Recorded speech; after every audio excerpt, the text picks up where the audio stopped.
Your body's cholesterol delivery system is far more complex than you might think. It's all thanks to lipoproteins. Today, we'll unravel the science behind these tiny packages, explaining how they transport fats and impact your health.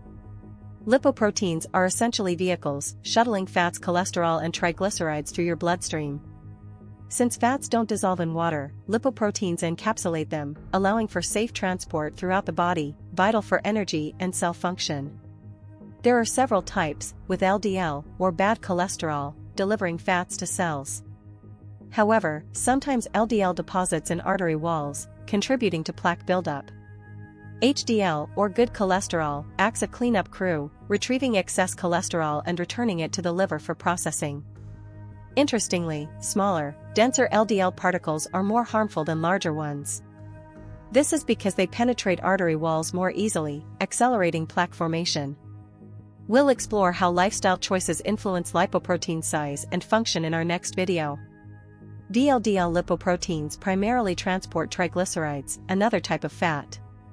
They're often elevated after a high-fat meal, and their levels are strongly linked to heart disease risk. Understanding these differences is key to managing your cholesterol profile. So, lipoproteins are crucial for fat transport, with LDL and HDL playing opposing roles in heart health. By understanding these tiny carriers, you can make informed choices to support your cardiovascular well-being. If you found this explanation enlightening, give this video a and subscribe for more Science Simplified. Let's know in the comments what other health topics you'd us to cover.